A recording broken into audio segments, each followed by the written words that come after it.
Dear students, today we will start with the next unit, unit number 14, screen error handling.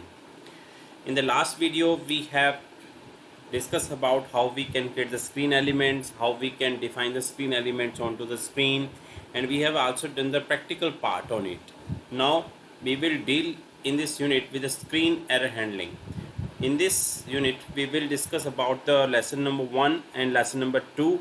That is, lesson number 1 is handling errors using dialog messages and field input checks. And lesson number 2, handling errors using navigation and input help. So start with the lesson number 1, handling error using dialog messages and field input checks. You can see in this figure, our SAP system enable you the user or programmer to save the default values in the SAP memories. And for this we use parameter IDs. We have two parameter IDs. The first one is set parameter and second is get parameters. Generally, set parameters we apply into the PI processing block, and which copies the corresponding field content into the SAP system memory. So you can see in this figure, once you have given the values to these fields, airline and flight, so it will store these value into the SAP memory, and this can be only possible due to the set parameters. Similarly, if you want to get the values from the SAP memory to your screen, then we use the get parameters. These are two system IDs that is work behind the SAP system. So we can say that the set parameter copies the corresponding field content into the SAP memory, and get parameter copies the content of the corresponding field from SAP memory to particular field. So come to the next topic, defining set and get parameter attributes. Now in this slide you will see how we can set and get the parameters. In the ABAP dictionary, we have a link of input output fields to an area of a SAP memory. The parameter ID is always displayed in the dictionary attribute parameter ID of the screen painter. The set and get parameter attributes, or we can say it as a SPA and GPA. That is the same thing which is being displayed in the table, allow you to enable the relevant parameters function separately. So in ABAP dictionary you can also set the parameter IDs, as well as in screen painter you can also set the parameter IDs, set parameter as well as get parameter.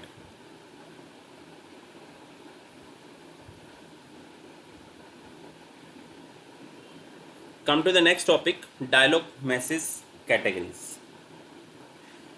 If you want to display some dialog messages after execution of the screen or before execution of the screen, or some information you want to give the user or client, then we can use the dialog messages category.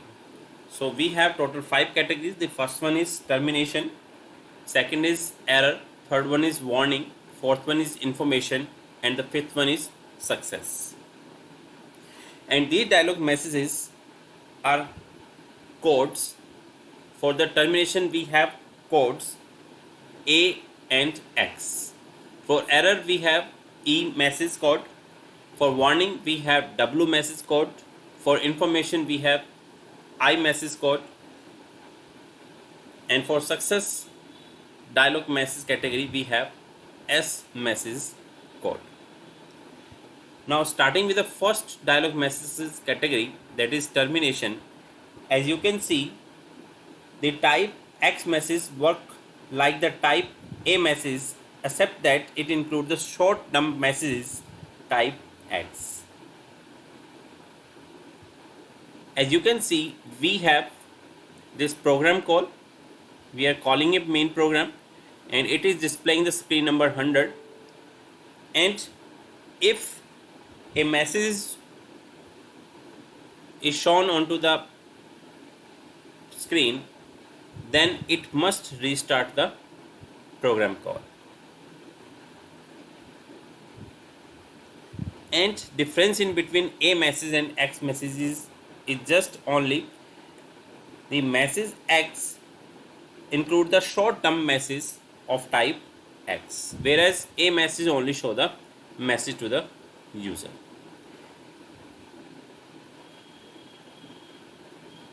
In case of error messages, the type E message interrupt the processing with an error messages, and the user must correct the entries.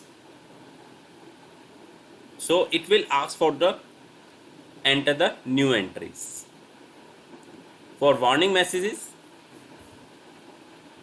the type W messages interrupt the processing with a warning message to the user so that the user can enter the new entries into the fields. In case of information messages, it interrupts the processing with the only information to the user or client, and user can enter new entries, or you may say that the user can correct entries or maybe proceed to the next screen. In case of success message, this is S message. The S message denotes the success, which just generally display the messages that the processing has been completed and switch to the next screen. So these were the 5 categories of the dialog messages category, and any one of them you can use into your screen programming. Now the most important topic, automatic field input checks. If you want to apply some input checks onto the fields that are defined onto the screens, so we have mainly 4 categories. The first one is mandatory field checks. I have already discussed about this mandatory field checks.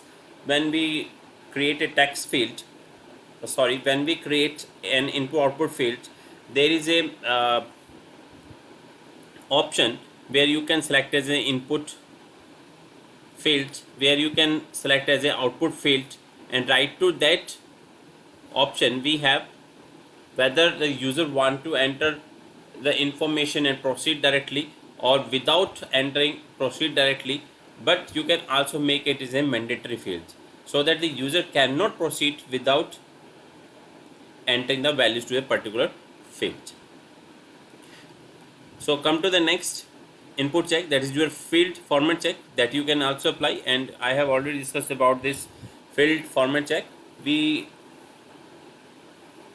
in the attributes of the particular fields, we have the number of formats, or you may say that the data types that you can assign to particular field. And once you have set the format or data type of a particular field, so user if enter any other value that are defined format other than the defined format, then it will display error. Similarly, we have the third one type, that is input check fixed values. So we can also apply this input check using the fixed values, and that we can apply using the domain. In the case of domain, you can give the number of default values or fixed values there. So every time when you will execute the program and enter the value other than the domain fixed value, then it will give some error.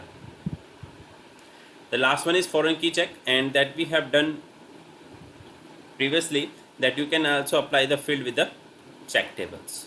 So this was about the automatic field input checks. Come to the next topic, field input checks with error dialog. You can also apply input check with the error dialog. How we can apply to a particular field, you can see we can apply into the PI module. This is our PI, and we have to give here the field. This is field, particular field. In my case, it may be the field as flight care ID, and module check underscore input.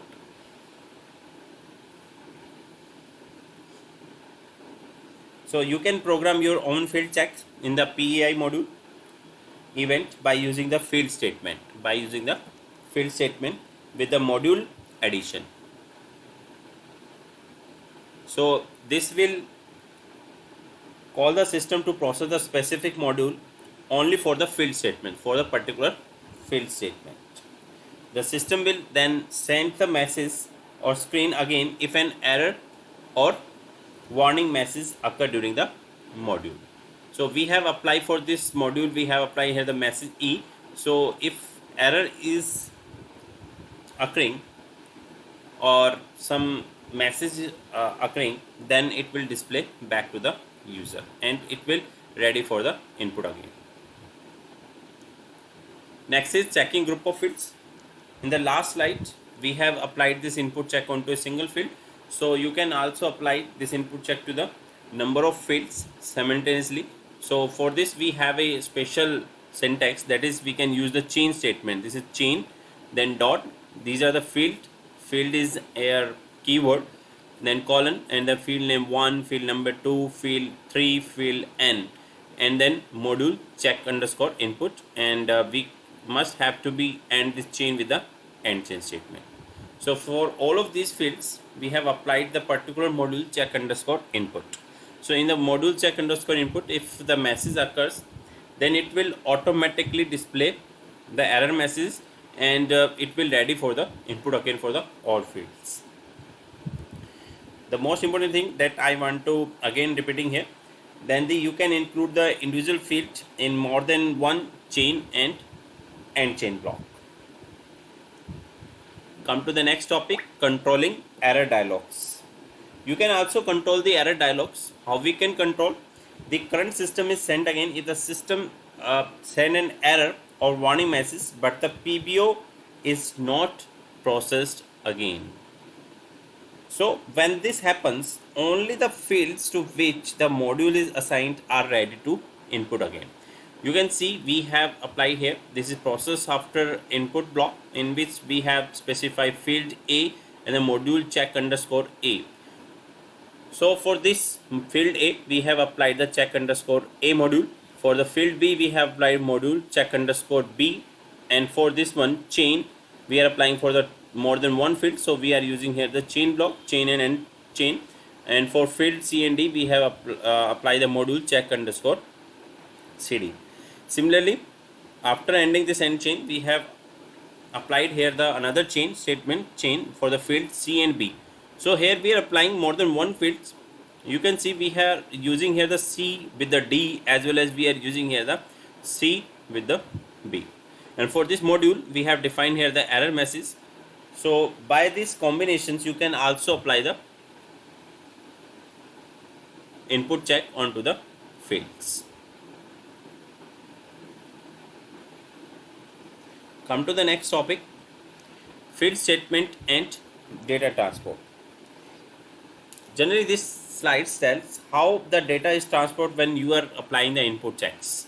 You can see this is our PI block, and this is module first, field A module check underscore A, field B module check underscore B, and this is module last. So by this screen painter, how the data will be transferred from screen to the ABAP program. So these are the step sequence. You can see it will tell you about that, see how the data is transferred from one field of the screen painter to the field of the data field of the ABAP. So you can see this is the data transfer for all firstly, and then field accept A and B. We have applied input check for the field A and field B. So other than these fields, the data will be transported directly to the ABAP program, because on the other fields we have not applied the input check. So come to the next step, execute module first. So it will execute the module first. After that it will data transfer for the A, because next statement is field A on which we have applied the input check, and then it will execute the module check underscore A, and then it will transport the data for the B and then execute the module check underscore B, and finally the last module will be executed, execute module last.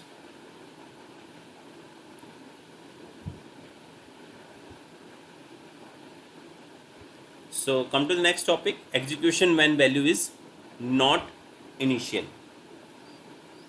You can use on input addition in a module statement after the field. So you can see in this again that we are using the PI module and we are applying here the on input on the particular module statement. Why we are applying here? To ensure that the module is called only if the field containing the change from their initial value. Suppose you have assigned some initial value field for the field A or B and you are entering the different value for the initial value, then it will call this module on input. Similarly, you can see we can also apply for the more than fields. Process after input, this is chain, again end chain statement, and these are the number of fields, field name 1, field name 2, field name n, and then on chain input. This on chain input addition defines within the chain block, which will ensure that the module is called, this module on chain input, on which we have applied on chain input. So this module is called if the content of at least one screen field within a chain block do not equal to the initial value that we have defined previously.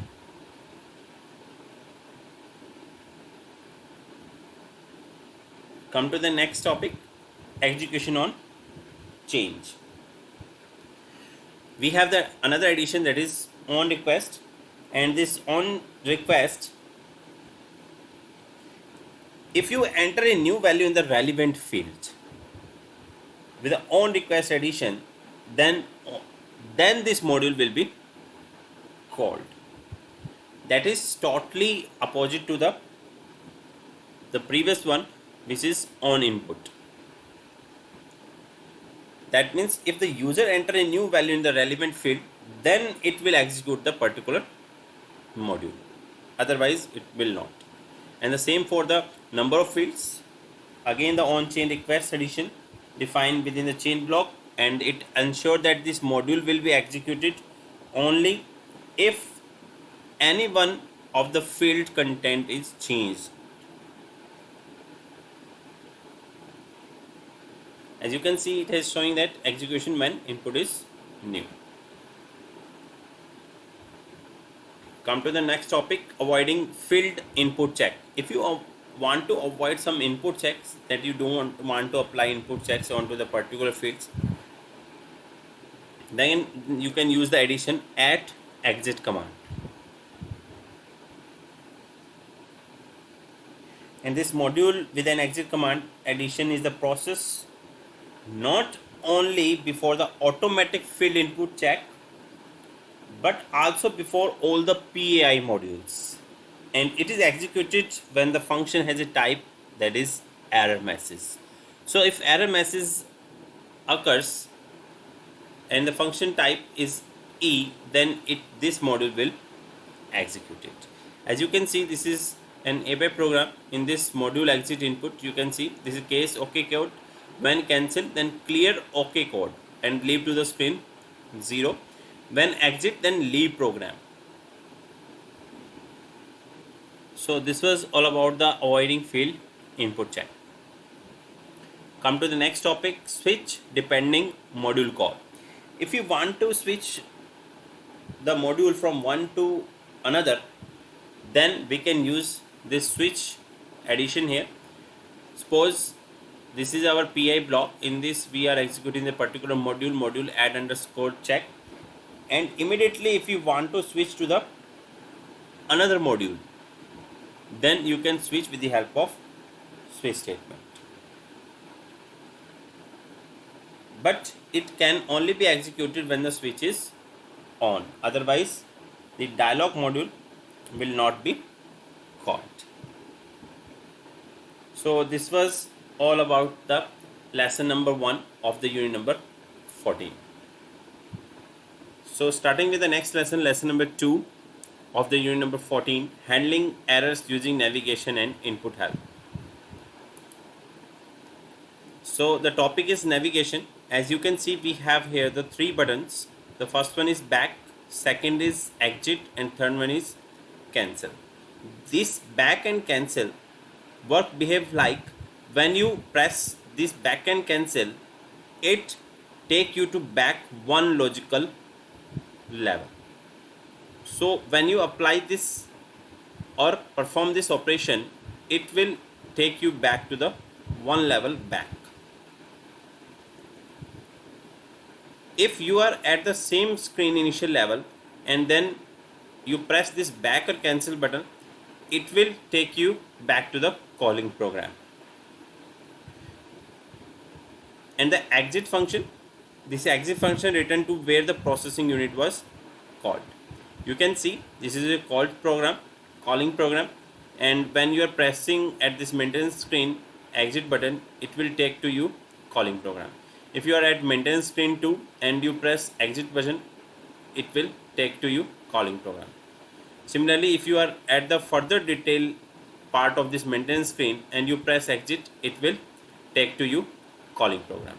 But in case of back and cancel, it will return to the one logical back level. Similarly, you are at maintenance screen 2 and press back and cancel button, it will take to you one logical level back. So this was all about the navigation, and we have three navigation button. The first one is back, second is exit, and third one is cancel. Now when we talk about the navigation in case of single screen transaction, suppose this is screen and we have three buttons. The first one is back, exit, and cancel. When you press back or exit, it will take to you calling program. But when you press here, in this case of single transaction cancel, it will call the same screen again with the user will allow to enter the new fields value. So when you press this cancel, it will initialize all the fields with the initial values that we have defined by the domain and data elements, and it will allow you to add the new values to the fields.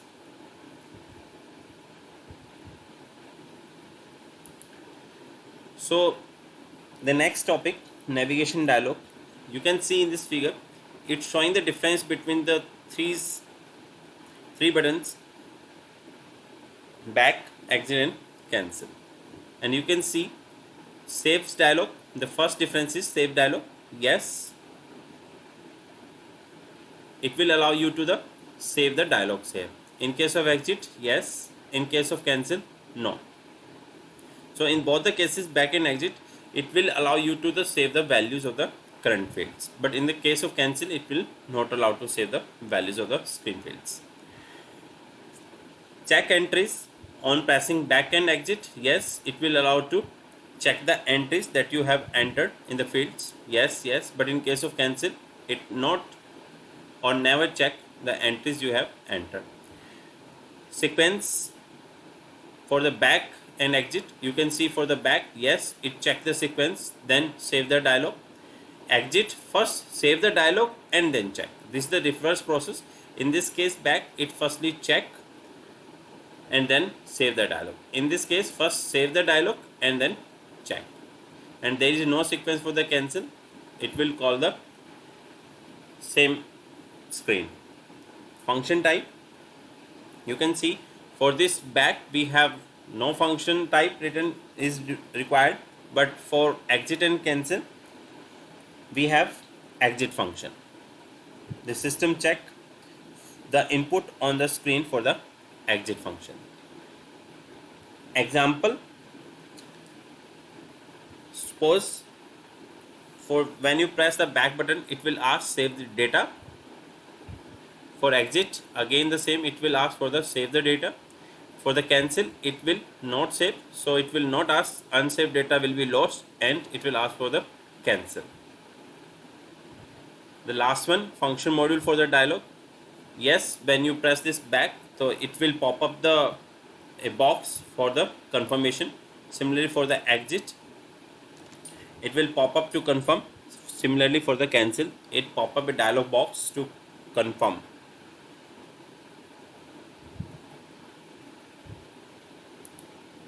Come to the next topic, input help. And for this input help, I have already discussed about this input help. You can see here the system always automatically define or set the key F4 key, or you may say that it's a standard function in the R3 system or SAP system which allow you to display the list of possible entries for a screen field. So when you press F4 or press this input help, it will populate or it will list the number of entries. So it will show a drop down list with the possible entries, and you can select any one of the value from this list. So this was all about the lesson number 2 of the unit number 14. Unit number 14 has been completed here. Thank you so much for watching my videos. Please subscribe to my channel.